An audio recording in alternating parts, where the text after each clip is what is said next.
Les États-Unis tremblent encore sous l'impact des politiques douanières de Trump et Hollywood en paye le prix fort. Dans le même temps, la réduction des importations de films américains en Chine, qui est aujourd'hui une mesure de rétorsion, déclenche une onde de choc dans l'industrie du divertissement. Premier effet domino, les géants du cinéma suffoquent. Warner Bros. A perdu 6,6 milliards de dollars en 3 semaines et Paramount 10% de sa valeur en 2 semaines.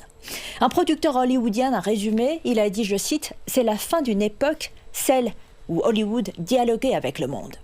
Deuxième crise, les coûts explosent. Les décors bois, l'acier ou encore de la peinture dépendent à 30 à 40% des matériaux importés, désormais surtaxés. Un fournisseur de peinture prévoit une hausse de 30% des prix.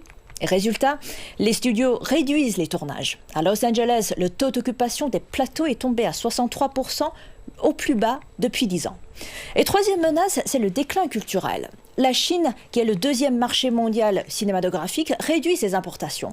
En France, les films américains ne pèsent que plus de 31% du box-office du janvier au juin 2024, contre 44% de l'année précédente, de l'année 2023, pour la même période.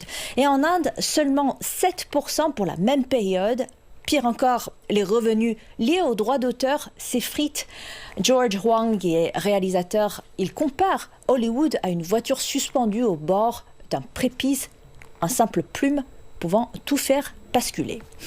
Trump a fracturé le soft power américain et les films américains, jadis vitrine de l'exceptionnalisme américain, s'essoufflent. Et c'est un fait, Hollywood, frappé de plein fouet par les droits de douane, ne peut plus porter à bout de bras l'avenir de la puissance américaine.